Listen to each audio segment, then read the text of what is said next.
So good afternoon, and thank everyone for being here today. Today I announce the outcome of a long-term investigation pertaining to the flow of illegal drugs in the Duval County Jail. Operation Snow Globe has culminated in 17 arrests, including that of a former JSO correctional officer, the former correctional officer's sister, and a City of Jacksonville Public Works employee, and 14 jail inmates. Additionally, there are 7 outstanding arrest warrants for other individuals criminally involved in this conspiracy. This operation spanned 6 months and utilized the JSO Narcotics Unit and the Advanced Investigative Resources of JSO's Integrity Unit, a specialized unit with expertise in handling highly sensitive investigations into public officials and to police corruption. Yesterday morning, Monday, April 29, 2024, former correctional officer Kobe Collette was arrested for the following: 1 count of unlawful compensation or reward for official behavior, a second-degree felony; 3 counts of criminal conspiracy, a third-degree felony; 1 count of money laundering, a third-degree felony; 1 count of introduction of contraband in a detention facility, which is also a third-degree felony. Collette was employed by the Jacksonville Sheriff's Office for 2 years and 4 months. His date of hire was December 6, 2021. Yesterday morning, he resigned his position and he's no longer employed by JSO. Now that Collette has been criminally arrested, our partners at the State Attorney's Office are going to do their part with the prosecution.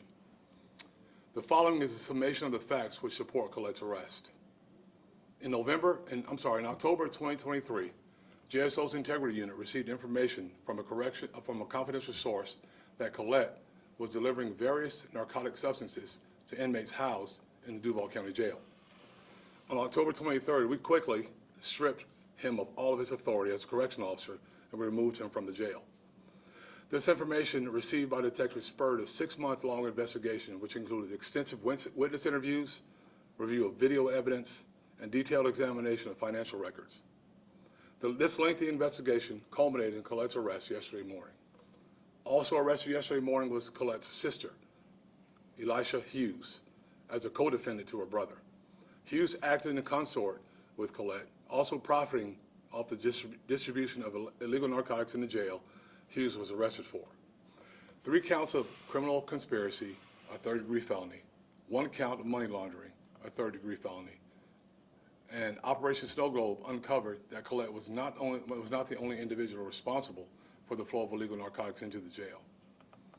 During the 6-month investigation, a City of Jacksonville Public Works employee was arrested when this investigation uncovered his criminal activity. On January 2nd, 2024, Corey Copeland was arrested for selling drugs to inmates who were serving on work crews under his supervision. He was arrested for the following: 1 count of selling Schedule 1 or 2 synthetic narcotics, which is a second-degree felony; 1 count of giving or receiving any drug or controlled substance to an inmate of the county detention facility, a third-degree felony; and 1 count of selling marijuana, a third-degree felony. Additionally, 14 inmates were arrested for crimes revealed by this operation. These criminal charges include 1 count of trafficking in fentanyl, a first-degree felony; 14 counts of giving or receiving any drug or controlled substance to an inmate of a county detention facility, a third-degree felony; 13 counts of possession of a controlled substance, a third-degree felony; 1 count of possession of drug paraphernalia, a first-degree misdemeanor. And to be clear, we cannot affirmatively connect all these individuals' arrests to the illegal narcotics distribution spearheaded by Collette.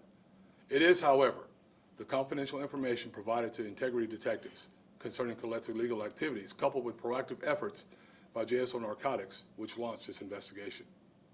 In turn, Operation Snow Globe unearthed a great deal about illegal narcotics activity in the jail. This operation evidences the seriousness with which we investigate all narcotics distribution in the Duval County Jail. When I came into office in November of 2022, improving the administration of the jail quickly became a key priority for us and for me. Jails operate as a microcosm of our larger society. The same issues that plague our societies often find its way in our jails. The illegal abuse of narcotics is no exception to this reality. The agency takes very seriously its responsibility to provide for the care of those who are detained in Duval County Jail.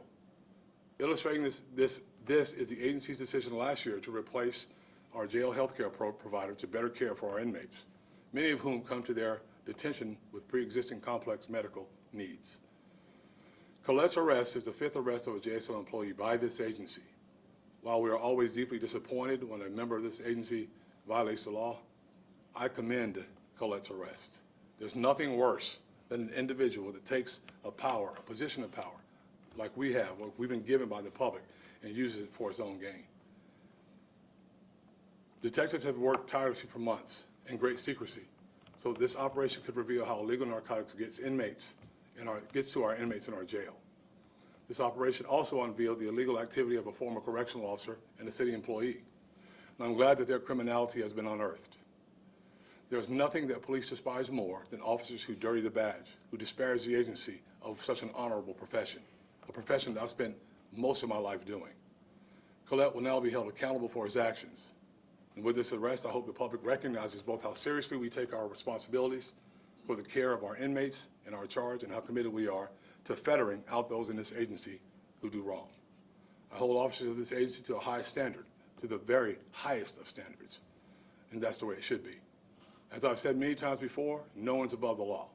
When our investigators have probable cause to arrest a JSO employee for a violation of the law, we'll effectuate that arrest without hesitation, without any sense of allegiance to anyone or to that employee.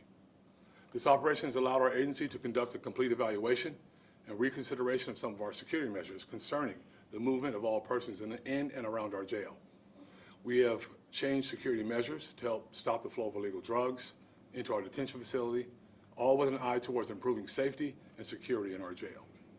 So I'd like to commend our detectives who conducted this investigation for their integrity, thoroughness, and commitment. And before I take questions, I'd like to make another statement regarding the incidents that took place yesterday in Charlotte-Mecklenburg. So on behalf of the men and women of the Jacksonville Sheriff's Office and myself, I send my deepest condolences to the Charlotte-Mecklenburg Police Department, the United States Marshal Service, and the North Carolina Department of Adult Corrections for the unimaginable loss that they suffered yesterday. And what will stand as a dark day in American law enforcement history, 4 law enforcement officers were murdered and 4 additional officers suffered gunshot wounds while simply trying to serve a lawful arrest warrant.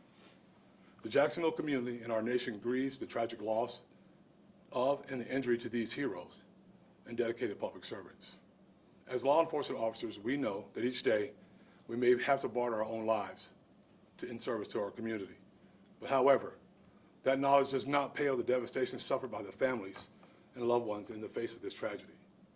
To the Charlotte community, our brothers and sisters in law enforcement, we mourn with you. We stand with you. We will never forget the sacrifices made by these officers on April 29th, 2024. I'll take any questions that you all may have. Hi, Sheriff. So you mentioned Hughes was also arrested. Was she an inmate, or how exactly did she take part? She was not an inmate. She was out. She was charged, I believe, with money laundering and another charge. So she was benefiting also from the sale of those drugs. Sheriff, I just have 2 questions. First, your overall first reaction to when you found out this was going on in the jail, and then your reaction to kind of seeing how large it expanded. So of course my reaction, not really disappointment, but anger. I don't understand why someone would take an opportunity to do this inside of our jail, knowing the danger that's involved in it. But I really, really wanted to bring this to a swift conclusion.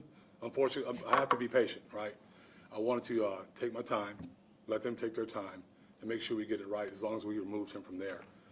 I had a very strong feeling that it was going to spread, that the possibility of this being much larger was there, and I'm glad that we were able to bring it to a conclusion, at least this part of it.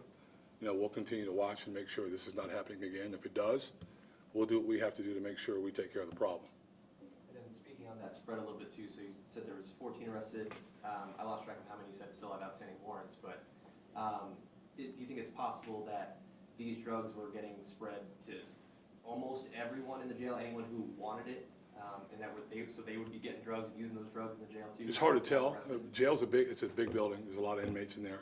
But I know that it was being spread out. I know that it was being spread out quite a bit. How vastly was it spread? I'm not quite sure.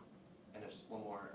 Can you also just detail the specific drugs? I know I heard you say fentanyl and then marijuana as well. Can you say what else was going through? We'll get that for you later, because I really don't remember right off the top of my head right now. How much money was involved in all of this? Don't have those figures. And I probably wouldn't give that. That's part of the prosecution. And if you're able to, would you be able to describe what kind of changes with the security measures in the jail you're talking about? I won't share that, because the security measures inside the jail are very important for us to keep confidential, so that we can be able to find these things out when these things happen. You know, it's very important for us to be able to, look at that stuff and be able to look at things confidentially if need be. So we want to make sure we keep that between us. Are you able to say, are there more investigations underway that are the same as this in essence? No, not currently. There are not. I can tell you this: if you want to come to JSO, and we welcome the best and the brightest, if you want to come to JSO and your intent is to come here and do something illegal, don't, because we are going to find out. We have the finest men and women, I believe, in the country that work here, and all it does is create more issues for our profession. It's no longer just countywide or citywide. It becomes nationally an issue because of the information, how the flow of information goes out. But if you want to come here because you want to be honest and you want to serve the people of this community. If you don't want to serve the people of this community, you want to serve yourself, go work someplace else. Go be an independent contractor somewhere else, but don't do it here. Thank you, Sheriff. Thank you.